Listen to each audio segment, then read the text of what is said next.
As usual, Harvey sat in his chair with a beer in his hand and watched the baseball game on the big screen TV. After dinner, Betsy went upstairs. He had no idea what she was doing, but he didn't care.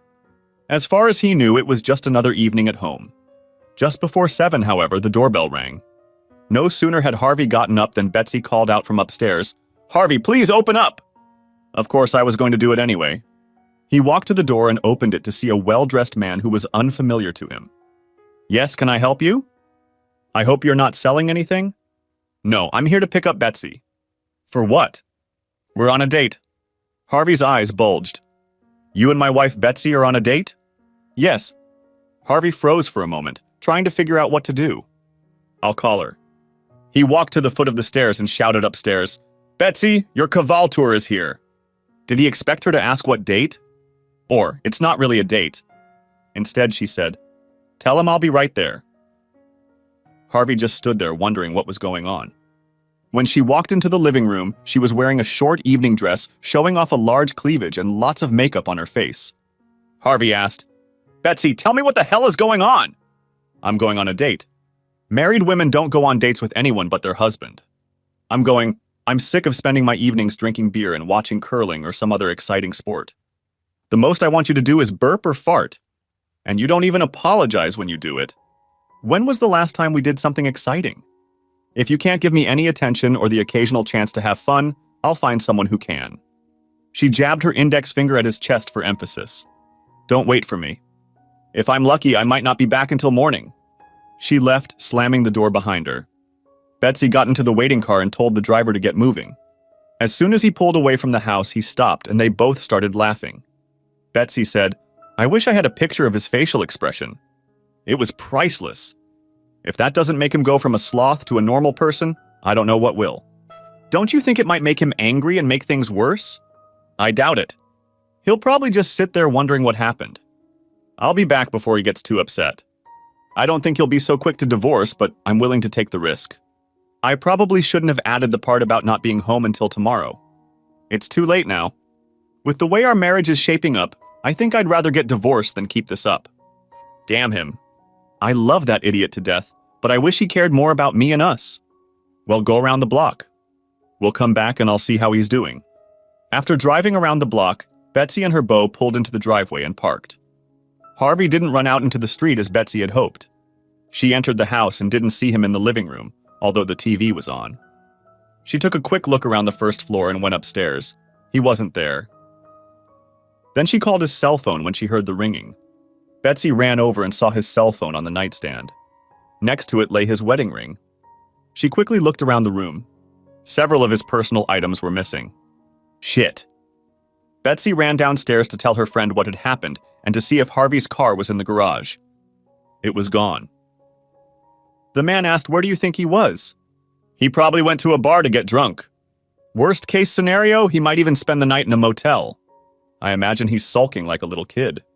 He'll pay for it when he gets back and forgets my joke. On the other hand, his leaving might be for the best. If he feels bad about making me go to such lengths to motivate him, I don't mind him continuing to feel bad for a little while longer." Harvey didn't call back that evening or the next morning. The next day, when Betsy could stand it no longer, she called Harvey's personal secretary well before he was due back from lunch. "Barbara, please put me through to my husband." "It's not working." "Betsy, what the hell is going on?" Harvey came in this morning staggering and told me to shut up and listen. He tells me he's taking the day off because he has a lot of personal business to take care of. He then asks me who handles our company's health insurance. I gave him the name of the girl in HR who handles the health insurance. That got him and he didn't want to talk to me anymore. He left without saying a word of thanks or anything. That doesn't sound like Harvey at all. Do you know what happened to him? Did someone close to him die or something? I am what happened to him. I used a trick that didn't work. When I talk to him and kiss his ass, hopefully he'll come around. Now, could you transfer me to that girl in Human Resources? Sure. Human Resources, Rhonda. I'd like to speak to Sylvia, please. She's going through orientation with a new employee. Is there anyone else who can help you? Can anyone tell me what Harvey Strickland was doing in your HR department today? I can look at his file, but I need his permission to give you any information. I'm his wife. Is there anything you can tell me? I can look up your insurance on his policy. Hold on. Let me think about it. It's a coincidence. We were supposed to contact you today anyway. You should receive an official notice in the mail that you are no longer covered under your husband's health insurance. You can keep the insurance for 180 days before it expires if you pay off the debt. That's the only thing he changed. Stunned, Betsy just sobbed, said thank you and hung up. Why did Harvey drop me from his health insurance? And then it hit her. She immediately went to her computer to check their online bank accounts. Half the money had been withdrawn from my checking and savings accounts. Hell, he's in the process of divorcing me. Betsy couldn't decide what to do next. She thought for a moment until the phone rang. It was their life insurance agent and Larry's family friend. It was Betsy. Hello, Larry? Betsy, can you tell me what the hell is going on? Harvey came here, canceled the automatic payment on your insurance, and changed the beneficiary to the girls. No money should go to you. Also, the funds automatically withdrawn for the life insurance payout have been transferred to the new account. He said he was sure that's the way he wanted it to be. I'll have to send you a formal notice of the change of beneficiary and the termination of the life insurance benefits. I'm sorry. I guess you two must be estranged. Betsy, I'm so sorry. Please come see me as soon as possible so your life insurance doesn't expire. Am I right in thinking you're getting a divorce? Yes, thank you. There's nothing more I can tell you. But you really haven't told me anything. Yes, she hung up. 2 minutes later, their lawyer, neighbor, and friend Doug called. Betsy dumbly answered. Hello? Betsy, it's Doug. Can you tell me what the hell is going on? Harvey came here and changed his will so that the kids get everything from him and you get nothing. He also took you off the list of people who can be his medical assistant. He refused to tell me the reason and said he didn't care if I told you or not. He then asked me for a referral to a family lawyer. I'm assuming that you two are having some serious problems and are thinking about divorce. Look, I can always change things if you two get back together. I'm sorry this is happening. Marilyn and I think very highly of both of you. I have to run, but I wish you both the best, Betsy replied weakly. The next call was from their twin daughters who were in college together. Mom, what the hell is going on? Dad called us, committing all of us to you. He said you were dating and having sex with other men. Then he told us he was going to be gone for a while so he could date other men before the divorce. He said he had taken care of our future college expenses. We tried to ask questions, but he ignored us. He told us to remember that he loved us and hung up. Mom, we're afraid Dad's going to hurt himself. Can you tell us what happened to make him so depressed? I'm the idiot who drove him to depression, and I'm trying to find him to apologize. The problem is I can't find him. Maybe I can try. Hey, I got another call. Maybe it's him. Call us back. Hello, Harvey? No, it's your mother-in-law, Doris. What the hell is going on? My son called me crying like a baby. He said something about you sleeping with a bunch of men at some nightclub. He looked drunk, so I wasn't sure how much of his story was true. All I know is that he was very depressed. Anyway, he said he was going to solve the problem by giving you your freedom. The worst part was that he thanked me and his father for raising him right. He then apologized for betraying his upbringing by letting us down. He said goodbye. I didn't like his tone. He hung up before we could ask any more questions. When we called him back, he didn't pick up. Betsy, I'm afraid he might do something stupid. What happened between you two? I was trying to get Harvey to leave the empty nest and enjoy life with his wife. I decided to do something crazy to get him to come out of his empty nest and enjoy life with his wife. I decided to do something crazy to get him out of his depression. I pretended to go on a date with another man. I was out of the house for 10 minutes, 10 lousy minutes. When I came back, he was gone. Today, I found out that he's done some things that look like he's going to divorce me. I'm trying to find him to stop this madness, but I can't reach him to talk to him. So it's your fault that my son is going to kill himself. Let me tell you something. If he dies, I will hold you personally responsible. Click. Betsy couldn't think straight. She called all the local hotels and motels. None of them listed Harvey as a customer. Betsy called the police and tried to file a missing persons report, saying she was afraid he would commit suicide. That information didn't make any difference. She would have to wait another day before reporting it. Betsy took a sleeping pill to help her sleep, although the thought of suicide in the event of Harvey's death crossed her mind. Fortunately, she knew the code to the safe where Harvey kept the automatic pistol and ammunition. Waking up sleepy, she turned on the news on the television. The local news station was broadcasting a live interview from the scene. This is Lamar Jackson of TV3 News. Looks like Bender's Curve took another victim or victims last night. We have Sergeant Cantor with us, State Police. Sergeant. Cantor, can you tell us exactly what happened? It looks like the car went off the cliff. You can see that it went through the strongest part of the barriers. The driver was either unlucky or he knew what he was doing. What do we know so far? Given the lack of signs of braking, it is possible that the driver may have lost consciousness, been under the influence of alcohol or drugs, or committed suicide. How did you learn of the accident? Police were called by a driver traveling in the opposite direction. He's here now. The camera switched to the young man. The reporter approached him. Young man, what's your name? I'm Sean Carpenter. Am I on TV? I just want to say hi to my mom. Hello, Mom. He was smiling from ear to ear. Sean, tell us what you saw. I was driving home and I saw a big truck coming my way. It swerved a little and then pulled into my lane.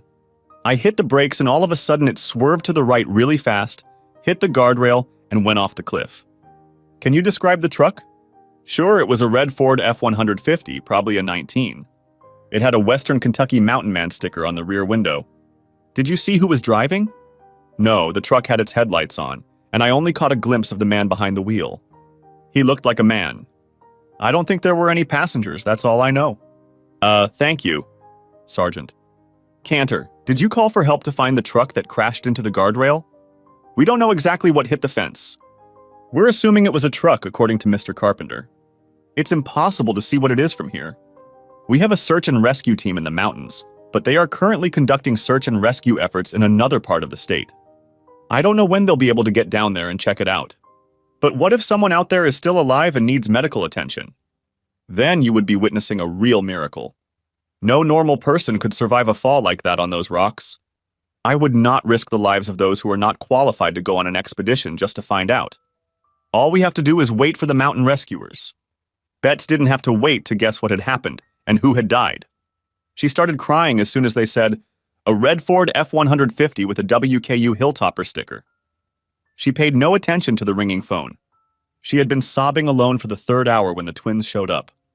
When she didn't answer the phone, they got worried and rushed home to be with her. They received a call from their grandmother, telling them that there was a news report on TV about a red F-150. Despite the lack of a body, they were almost certain it was their father who had crashed. The older twin answered her mother's call and handed her the phone. The name of the law firm was on the identification line. Hello, this is Betsy Strickland.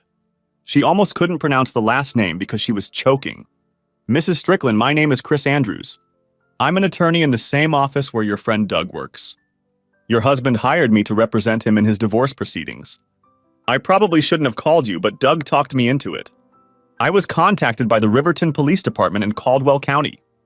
They were called to the scene of a robbery. The defendant suffered a head injury. His wallet and keys were stolen. He was taken to the emergency room and soon underwent surgery. The unidentified man was put into a coma to relieve pressure on his brain. The only thing he had on him was a motel room key. He was traced to Harvey Strickland. Among the papers in his hotel room was a copy of the divorce agreement that put me in charge of his divorce proceedings. That's why they called me. Your husband put me in charge of the divorce case because he did not want you to have any direct dealings with him. I have to tell you that you are not allowed to see him in the hospital. I base this decision on very clear verbal instructions given to me by Mr. Strickland regarding his relationship with you. Your children may, however, visit him, but I have the right to decide whether to allow them. What? He's my husband. Of course I can see him. I'm sorry, but the mandate he signed gives me and only me the right to make decisions regarding the divorce as well as his medical care. I have to follow his last verbal instructions. If you want to hire an attorney to fight this, act immediately. Weren't the divorce proceedings canceled because of his condition? No, ma'am. I was given clear instructions to pursue the divorce no matter what, although I don't think he foresaw being robbed. Does that mean that all the financial insurance and benefit arrangements he has made will not be reversed? Yes, ma'am. They have all been carried out by him, and at this point I see no evidence that he wants to undo them. Of course there's no such evidence. He's in a coma. This is ridiculous. I tricked my husband into believing I was going on a date with another man. When I went back to tell him it was a joke, he was already gone. He had gotten rid of his cell phone, so I couldn't tell him it was a joke. I have no reason for the divorce and no reason for the actions he took regarding the joke. I mean, no disrespect, but that is what you are saying now. I have to follow what Mr. Strickland instructed me to do and confirmed in writing. I have no other choice. I hate to tell you this, but tomorrow you will be delivered to work as Mr. Strickland requested. As soon as you find a lawyer, have him or her contact me to find out how to proceed. I don't care. He's my husband, and I'll see him if I want to. I forgot to tell you that the envelope you will receive contains a restraining order directing you to stay at least 1,000 feet away from him. The petition he offered is very generous. He stated that he wants you to have a chance to meet the man you really want now. Betsy told the children what the lawyer had said. It was impossible to believe what had happened. Betsy said she would go to the hospital no matter what they said. The girls agreed to accompany her. The trip didn't take long. The hospital did not have a copy of the restraining order, but visitors were not allowed in because of COVID restrictions for all hospital patients. They said that when he was transferred to the ICU, he would be able to receive visitors, but only one person for 10 minutes every 2 hours. Betsy and her daughters went home unsatisfied. By the time Harvey was placed in the ICU, the restraining order was already in place. One daughter could visit him, but what would that accomplish? He was unconscious, and if he understood anything, it was what they were saying. But they couldn't say it. A few days later, a mountain search and rescue team found the truck. They assumed the robber was the dead man sitting behind the wheel. Harvey's wallet was still there, but several hundred of the $6,000 were missing. This was probably due to the discovery of several bottles of rare Kentucky bourbon. One of them was more than half empty. As time went on, Betsy found herself in a difficult financial situation. Harvey had forgotten to deposit his check into the couple's joint account, which paid the mortgage and other bills. Betsy hired an attorney who asked the court to grant her access to half of the money left in the account. Finally, it was time to bring Harvey out of his drug-induced coma and into consciousness. When he woke up, he said he didn't know who he was. The diagnosis was temporary amnesia. Linda, one of the twins, brought pictures and memories to jog his memory. All efforts were in vain. Nor did he remember the attorney who had his power of attorney. In that state, he was not considered knowledgeable enough to lift the restraining order. When Harvey came out of his coma, he was given a memory test to see if he had amnesia. Harvey quickly realized that's exactly what they were doing and immediately decided to fake it. He was told that his daughters wanted to see him. The first to see him was Carol, the other twin. He asked her who she was. "Daddy, I'm one of your daughters, Carol. You were attacked and went into a coma. We were waiting for you to wake up." "We?" "Yeah, Linda, me and Mom, your wife." "I have a wife?" "Yeah." "Why isn't she here?" "She's not allowed to come. There's been a misunderstanding between you two, and she's got a restraining order." "My God, does she really want to hurt me?" "No, Dad. She's no threat to you. You were very angry with her." "About what?" "She pretended to go on a date with another man. Before she came back and said it was a joke, you left and started divorce proceedings. Now that you are awake, you can fix all of this." "How do I know she didn't go on a date?" "She says she didn't." "Didn't you just say she said she went on a date?" "Yes, but it was a lie." "So she lied about going on a date, and then it turns out she was telling the truth about not going on a date. I may not remember you or her, but I'm not stupid. I have to assume I took steps to protect myself. I'm sorry, miss, but your 10 minutes are up. You'll have to leave now." 2 hours later, his other daughter arrived. "I've already spoken to you, haven't I?" "No, that was my twin sister, Carol. I'm Linda. Don't you recognize me?" "I'm sorry, but not yet. You and your sister are very attractive young women. Were we on good terms?" "I understand that your mother and I are separated." "We were on good terms." "Your mother played a prank on you, attacked you, and injured your head before she could tell you it was a joke. You started making moves toward divorce before you even knew it. You have to stop it, Dad." "I don't know what to do. I don't know if you're my daughter or not. I don't know who my wife is or if I even have a wife. I don't think I should do anything before my memory comes back. If that happens, do I have a lawyer?" "You have two. One for regular cases, one for divorces. You gave him a divorce license. Maybe if I talk to him, it'll help jog my memory." "Could you contact him or her and ask him to come and see me?" "Sure, anything that might jog your memory." "Dad, can you let Mom come visit you? It kills her that she can't see you and apologize. I don't think I'll feel safe around her, maybe later."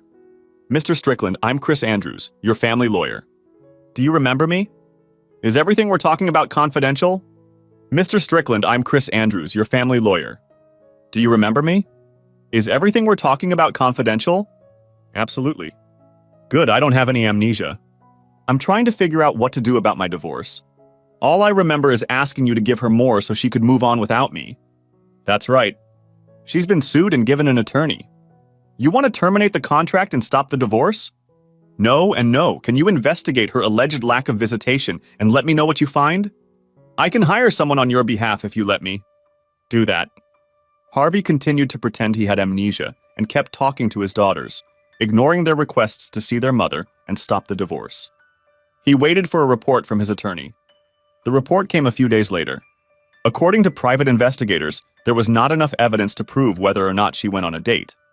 The man she was with swears nothing happened, but he's married and may be afraid to tell the truth. It's up to you to believe her or not. I was afraid of that. Thank you for the information. I think it's time for me to get my memory back. I want you to continue with the divorce proceedings. Carol was the only one who heard him say her name from memory. Shortly thereafter, he told her that memories came flooding back to him, including the night of Betsy's betrayal or deception, depending on what you believe. He agreed to meet with Betsy. After hugs and tears, Betsy began, "Harvey, it was a deception, a sneaky deception to get you to change. Doug and I only drove 1 block away, but when we came back, you were gone. How do I know that's true? I can have Doug come in and tell you. He's the one who helped me pull this stunt. So I'm gonna have to take the word of the man you cheated on me with to convince me that you didn't cheat on me. I'm sorry, but that dog doesn't hunt. I tried to call you, but you left your phone at home. I sat and waited for you all night, but you never came back. Was anyone there while you waited? Doug was there for a couple hours and then he went home. Somehow I'm sure he'll vouch for you. I waited to hear from you until the next day when I called your office. That's when I found out that you treated my fake affair like scorched earth. You looked like you couldn't wait to get rid of me. Why wouldn't I be? You told me to my face that you were going to cheat on me. You said you wanted another man who stood in front of me in my house. I was devastated. But because I loved you, I wanted to give you what you wanted as soon as possible. Besides, I no longer wanted to be married to you because you were no longer honoring our marriage vows. Why prolong the agony? Let's just get a divorce. I don't want a divorce. I didn't plan to cheat on you and I never have. I wanted to encourage you to fight for me and bring life back into our marriage. Obviously, I chose the wrong way to do it. I'm so sorry. Please, Harvey, stop the divorce and let's get our lives back together. I love you. Even if what you said is true, and I still don't believe it, you played a cruel, vile joke on me. I don't know if I want to stay married to a woman who does these things. Right now, I'm continuing divorce proceedings and I'm going to move into my own apartment when I get out of the hospital. Harvey, this is such a waste of money. You have a house and a bed. I'll move to another room in the house for a while if that's what it takes to get you back. Visiting time is over and I want to see my daughters. Betsy was sent out of the room. The twins tried to support their mother. Neither of them could explain how much time their mother had spent with Doug that night, so it didn't matter to Harvey. When it came time to check out, he moved into an apartment near his work. The divorce continued until it got to the point where Betsy's lawyer demanded mandatory counseling for them, 12 sessions. Harvey offered no resistance. Betsy went first. I love my husband very much. We had a wonderful marriage and raised 2 wonderful girls together. I think the void syndrome hit him harder than it did me. I wanted to fill that void by spending more time with him doing different things, not just physically being together in the same house. Harvey seemed to distance himself from our marriage. Our sex life remained the same as it had been when we had to have sex at Tim's house when the girls were unlikely to hear. Their absence didn't change anything for Harvey. I decided to shake him into paying more attention to me. I talked a male friend from work into joining me in what I called shock therapy. One night, I pretended to go on a date with him. My beau and I drove around the block so I could come back and tell Harvey it was a joke to get him angry about our marriage again. When we returned 10 minutes later, he was gone, and I didn't get a chance to talk to him. I waited until the next day when I called his office and learned that he had taken several steps to divorce me. A few days later, I learned that Harvey had been robbed and was in a coma. When he came out of the coma, he didn't believe that my fake date was a ruse and I wasn't actually seeing other men. He has been seeking a divorce ever since. I apologize for my wrong actions and beg him to give me a second chance. Harvey, how do you describe what happened? She's accurate in some of what she said, but she left out a few details. When her boyfriend showed up, she not only told me that she was dating him despite my objections, but also stated that she hoped to spend the night having sex with him. At that moment, I realized that my marriage was dead. I decided it was my fault that our marriage was failing, so I wanted to leave as soon as possible. I left my home and hers so that she could have the man she wanted, and I could have the opportunity to start over. I took steps to separate us quickly. I gave power of attorney to an attorney because I didn't want to even think about Betsy anymore, let alone talk to her. I would give her a generous divorce and move on with my life. I didn't know they were going to rob me, and I certainly didn't expect to be in a coma. When I came out of the coma, I didn't remember who I was. Sometimes I wish I had stayed in the coma and recovered my memories of that night. Betsy claims she didn't actually go on the date, but offers no proof. In my opinion, it's just as likely that she did go on a date and slept with this guy, Doug. I think she only changed her mind when she realized how this was going to turn out for her socially and financially. Now I'm being asked to believe that it was just a joke, and I should go back to living with a woman who didn't mind breaking my heart. Even if she is telling the truth, she is a wife who has proven herself willing to hurt me when she sees fit. How can I live with that? Every night when I come home, I have to think about what awaits me. A loving wife or a cheating wife on a date. It's better if we're divorced. She and Doug can live together, and I can try to move on. Sounds like we have a lot to talk about. Everything was going along just fine until Betsy brought Doug in for a session. Harvey, I want to apologize for my involvement in the prank. Betsy assured me that everything would be fine. I had my doubts when she got in my car. I swear we only drove a block before we drove back to the house. She was shocked to find out you'd left. We found out you had abandoned your phone when we found it in your room. I stayed with her, waiting for you to return. Most of the time, she complained about what we had done and how much you meant to her. After a while, I left, apologizing again. Do you believe me now, Harvey? His words certainly sound sincere, but maybe he's just a good actor. Harvey, there seems to be nothing I can do to prove to you that it was just a joke. Regardless of the precedent, I will never make fun of you again. Can't you just trust me? Let's see. You lied to me the other night when you told me you were going to spend the night with Doug, and then claimed you didn't do anything. Now you're repeating that you're not lying. Further, do you want me to believe that you won't do anything like that again in the future? How do I know where the lies are and where the truth is? It comes down to trust, Harvey. If we're going to get back together, you have to trust me. If you can't do that, I'll agree to divorce you. The counselor has spoken. I have a proposal. How about a prenup that stipulates that if Betsy does this again, you get all the assets and the divorce? Would you be willing to sign it, Betsy? Yes. Harvey? I think I can try. Betsy came over and hugged him. Harvey gradually returned to his marriage to Betsy. It took quite some time before he and Betsy were in the same bed. Their interaction was very fragile. Over time, they developed a relationship that included more outings, doing chores together, visiting their daughters, and traveling. Their sex life became more active than before the incident. Betsy began to feel comfortable at home. One day, Harvey called and asked Betsy not to cook dinner. It sounded like they were going somewhere. He had to hang up quickly, so Betsy didn't know what the reason was. She remembered that his job was undergoing a reorganization due to a merger. Betsy assumed that he had received good news about his position after the reorganization. Harvey entered the house and immediately went upstairs. "I'm getting changed for tonight," he commented on the way out. Soon the doorbell rang. Betsy opened it. Standing before her was a woman who looked about 10 years younger than they were. She was very attractive and professionally dressed. "Yes, can I help you?" "I'm here about Harvey. We're going to a place tonight." Betsy remembered the incident he'd been trying to forget. She thought he'd finally decided to get revenge. An idea of what to do came to mind. She invited the woman in. "You have a lovely home, Mrs. Strickland." "Thank you, Mrs. Strickland." "Excuse me a minute. I need to tell Harvey you're here." She called out, "Harvey, your companion is here." His reply was inaudible. She assumed he said he would be right down. She turned back to the woman. Betsy was about to ask her a question when she heard Harvey coming down the stairs. She sprang into action. Betsy wrapped her arms around the woman's throat and began to choke her lightly. "The bitch who steals husbands!" The woman, who Betsy had mistaken for part of a reverse joke, began to struggle. Harvey shouted, "Betsy, stop! What the hell is going on?" Betsy started laughing. "I caught you trying to make fun of me this time." "What kind of joke?" "This is my new merger manager, Amanda Briggs." "Amanda, I'm so sorry. I don't know what's gotten into her." Amanda frowned, looking at him. "I like to think my charges are normal people, both on and off duty." "You can say goodbye to your new position if that's what you consider normal. I'll be sitting in the car waiting for you to take me back to the hotel." Amanda, please give me a chance to explain everything before I do something rash. She ran out the door. Betsy was crying, sitting on the couch. Thank you so much, Betsy.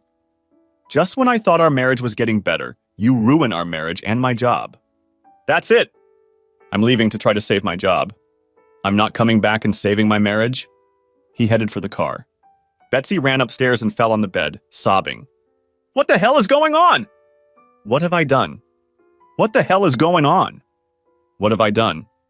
About 15 minutes later, Harvey and Amanda returned to the house. He called Betsy to come downstairs. They explained to her that they were playing with her. Betsy clung to Harvey and screamed that she was sorry. Later, they went out for dinner and a few drinks. Amanda told how she had been afraid that she would get hurt, but Harvey's help with the prank had been worth it. Betsy was finally able to share a laugh with the others. When Betsy and Harvey got home, she went to clean up the kitchen before going to bed. Harvey went upstairs. He immediately saw that his automatic pistol, which he had kept locked up, was lying on Betsy's nightstand. Examining the gun, he found that there was a cartridge in the chamber and the safety was off. His heart dropped to his stomach. Subscribe to our channel so your second chapter doesn't fool you, and go ahead and listen to the next story, because this story doesn't compare to the next.